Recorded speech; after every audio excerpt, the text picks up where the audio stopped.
Bien, escucha esto. En Argentina hay 350.000 millones de pesos en plazos fijos. 350.000 millones de pesos. Y otro tanto en cajas de ahorro y en cuenta corriente. Nos preguntábamos hoy a la mañana, ¿qué pasaría si los dueños de esa guita decidieran pasarse al dólar? Obviamente las reservas del Banco Central no alcanzan ni al valor del dólar oficial, ni mucho menos al del blue. Para decirlo técnicamente, ¿qué pasa si se dolarizan las carteras? Si la guita que está para vencer antes de las elecciones se pasa al dólar, que desde ayer empezó a subir de vuelta. Pedro Rabasa es ex economista jefe del Banco Central, está en línea de teléfono. ¿Qué tal, Rabasa? Adelante, buen día. Buen día, Jorge, ¿cómo estás? ¿Qué pasaría? ¿Qué pasaría? Bueno, obviamente no había reservas suficientes. Si uno mira el respaldo que ofrecen las reservas a los pesos que hay en circulación, todos los pesos que vos estabas mencionando, más lo que tiene la gente, y mirando nada más que los pesos del sector privado, hoy ese respaldo es de alrededor del 28% si tomo el total de reservas, y si a la reserva le saco una cremita que tienen ahí de cosmética, en realidad el respaldo es del 20%. Como una referencia de eso, Jorge, ese respaldo, cuando se hubo que poner el cepo, que pasaba parecido a esto, o sea, no había reservas suficientes, era el doble del que hay hoy. O sea, en ese momento las reservas no alcanzaban cuando el respaldo de las reservas al total de los pesos en circulación, al tipo de cambio vigente en el mercado, era de cerca del 50% si uno lo medía con el total de reservas, o del 40 y pico por ciento si uno lo medía sin esas reservas, digamos, cosméticas, que son deuda de corto plazo del Banco Central. Por lo tanto, en realidad habría que poner un triple cepo si todos se quisieran pasar a dólares. Ahora... El cepo es lo que evita, digamos, y está puesto, sí, claro. Lo pusieron para eso, pero obviamente la pregunta es, si no se le da respuesta a la gente, ¿qué va a hacer si se van para el mercado informal? Y eso es lo que estamos viendo en los últimos días. Hasta ahora hubo una respuesta concreta del gobierno frente a la suba del dólar. Fue la semana pasada elevar las tasas casi nada, lo cual realmente no tuvo un efecto concreto demasiado positivo. Hoy están hablando de ampliar en 5.000 millones el swap con China. Me parece interesante aclarar que el swap con China es solo para los negocios con China, no es que los tipos nos dan 5.000 palos que podemos gastar en cualquier otra cosa. Hasta el momento, no quiero decir que eso no vaya a cambiar, pero hasta el momento en realidad el swap con China ni siquiera ha sido para negocios con China. Se han recibido yuanes del Banco de China que quedan depositados en el Banco de China, en Hong Kong. Por lo tanto, en realidad llamar reservas de eso es algo bastante discutible, y a eso me refería yo cuando hablaba de cosmética. Pero no entiendo, perdón, ¿se depositaron en una cuenta de Argentina en China? Es una cuenta del Banco Central de Argentina que está abierta en el Banco Central de China, para ser exacto, en Hong Kong. ¿Y para qué queremos eso? Bueno, supuestamente porque según el Banco Central se podrían usar, pero ahí están en yuanes, durmiendo la siesta. A fines del mes pasado, de junio, eran el equivalente a cerca de 8.000 millones de dólares, de los 11.000 millones de dólares, del equivalente a 11.000 millones de dólares que se celebró el contrato. Ajá. El año pasado. Ahora, Rabasa, Ismael Bermúdez lo saluda. ¿Qué tal, Ismael? ¿Cómo estás? ¿Qué tal? Esto sería lo mismo que, como digamos, para explicar, también las reservas del Banco Central, en muchos casos no están tampoco acá en la Argentina, están depositadas en el exterior. Muy buen punto eso, exactamente. De hecho, las reservas son activos externos, y sacando oro que puede estar depositado en el país, seguramente están depositados en el exterior todas, pero el tema es si son disponibles o no, y en particular para qué se usan. El gran tema con el swap de China es que es deuda de muy corto plazo, es parecido a unos préstamos que le han dado al Banco Central de Argentina, el Banco de Francia o un banco suizo en el pasado, que sí se usan para algo de corto plazo, si se usan porque hace falta reservas en el muy corto plazo, tiene sentido, pero que si se usan simplemente para acumular presiones, si se usan porque no estoy haciendo los deberes, no estoy haciendo nada, estoy creando más líos, y pido plata, después la voy a tener que devolver, y los líos van a ser más grandes, no más chicos, y eso es lo que nos está pasando en los últimos meses, casi diría en los últimos años. Claro, pero Rabasa, la pregunta es con los yuanes es lo siguiente: ¿el Banco Central los contabiliza como parte de las reservas? Exactamente. Muy bien, vamos a suponer que... Pero perdón, no lo son una parte de las reservas con un fin muy dirigido.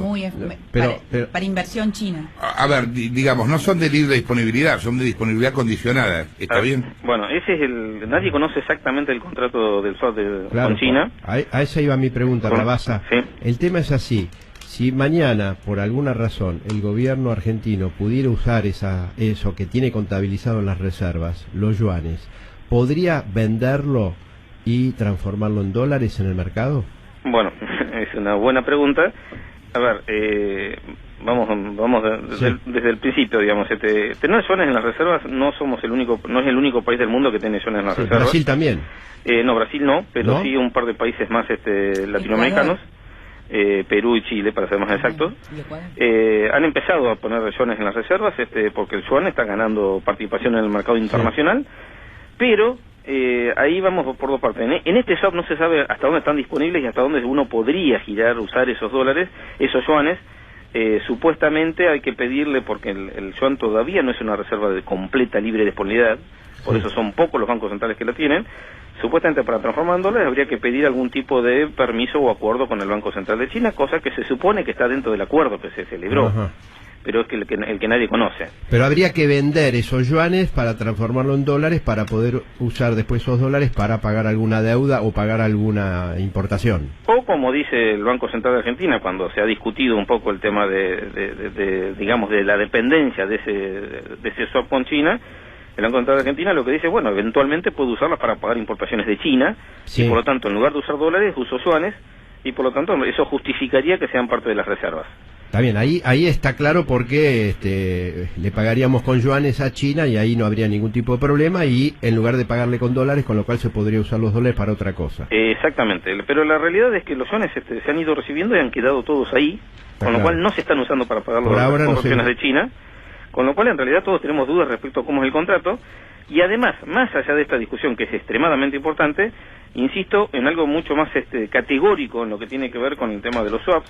Los swaps es una operación entre bancos centrales que es bastante usual, pero no se inventó, no se creó para lo que se lo está usando en Argentina. Se creó para un tema de cuando hay un problema coyuntural, que básicamente el problema coyuntural, imagínense como si pasa algo como pasó en octubre del 2009, que todo el mundo quiere salir de las monedas de los países emergentes, y donde claramente, digamos, hay un ataque especulativo que no tiene sentido, que no tiene fundamento. Bueno, para una presión que el Banco Central tiene que tener muy claro que es coyuntural, puede usar una herramienta que es extremadamente coyuntural. Pero lo que no puede usar es este tipo de herramienta, que es préstamos de muy corto plazo, como mucho un año, para hacer frente a, por ejemplo, que nos estamos quedando sin reservas, para hacer frente a que tenemos una balanza comercial negativa, para hacer frente a la falta de competitividad, y en realidad no solamente lo usamos para hacer frente a eso, sino que lo estamos usando como herramienta para profundizar esos problemas. Justamente mostrando esas reservas, lo que hacemos es dejamos la tasa del tipo de cambio todos los meses, seguimos gastando más, emitimos más pesos, tenemos cada vez menos respaldo de la moneda, etcétera, etcétera. Ahora, Rabasa, uno viendo las últimas informaciones, surge lo siguiente. Las empresas empezaron a reducir los plazos fijos que tenían, y los fondos comunes de inversión también, en momentos en que el Banco Central desde el lunes está dando un incremento de la tasa de interés. ¿Qué es lo que puede llegar a pasar en los próximos días? Porque aparentemente esta medida del aumento de la tasa de interés ha sido mínima y no surtió los efectos que se suponía que el gobierno esperaba, es que la gente renueve los plazos fijos y sobre todo las grandes empresas y los fondos comunes, etcétera. Bueno, vamos por parte. En principio hay que hacer una aclaración importante, que es que bien lo hacías, Ismael, de que el comportamiento de las empresas o de los depositantes grandes, según informa el Banco Central, está siendo distinto que los depósitos más chicos, plazos fijos más chicos de menos de 1 millón, que han seguido creciendo hasta la última información que dio el Banco Central, y es donde hay un boom más grande. En lo que va del año, los plazos fijos más chicos de menos de 1 millón para abajo han crecido un 35%, mientras que los más grandes han crecido nada más con 28%. Los que se están desacelerando son definitivamente los más grandes, pero ahí hay que hacer la aclaración que es muy relevante, que también hay estacionalidad. En esta parte del año, usualmente los depósitos más grandes tienden a ser un poco menores. Esto tiene que ver bastante con el tema de que hubo que pagar el aguinaldo. Y por lo tanto, digamos, las empresas suelen tener menos fondos a esta altura del año, y eso se tiende a recomponer recién alrededor de septiembre. Por ahora no hay una salida importante de plazo fijo. Lo que está claro que estamos recién viendo la punta de la madeja, porque en realidad la preocupación por los pesos que hay sobrantes, que la gente tiene más pesos de los que quisiera, recién comienza, porque todavía las elecciones están relativamente lejos y el cambio de gobierno, que es lo que va a asustar a todos, está bastante lejos. Pero tenemos que recordar el último antecedente que tenemos que sirve para una situación como esta, que fue en el año 2011, cuando recién en el mes de agosto, digamos, empezó a perfilarse cierta inquietud de la gente que tenía pesos en el bolsillo, pero que en realidad, digamos, cuando el Banco Central tuvo que vender más dólares y la gente realmente empezaron a caer los depósitos y la gente no quería tener pesos en el bolsillo, fue más cerca de las elecciones, entre septiembre y octubre. Por lo tanto, todavía estamos lejos, y esto no está... Me va a hacer acordar de esa frase de Castelli: si ves al futuro, dile que no venga. Exactamente, en realidad, digamos, los problemas recién están empezando. Yo lo que, digamos, lo único más sorprendido de esta presión en el mercado informal, digamos, y de esta presión creciente en la reserva, es que se adelantó respecto a lo que se esperaba, pero después, si uno mira los números y mira el atraso cambiario que hay, que es indudablemente grande, que hoy está saliendo en todos los periódicos. O sea, es algo que puede pasar, digamos. Y por otro lado, mira el sobrante de pesos que hay, que excede por mucho la demanda de la gente que tiene pesos porque no puede comprar dólares. Es inevitable que de tarde o temprano, digamos, la gente quiera protegerse, empresas y los pequeños ahorristas, y por lo tanto, digamos, ahí donde vamos a tener más presiones, tanto en el mercado formal como en el informal. Gracias, Rabasa, por la comunicación. Pedro Rabasa, quien hablaba, ex economista, jefe del Banco Central.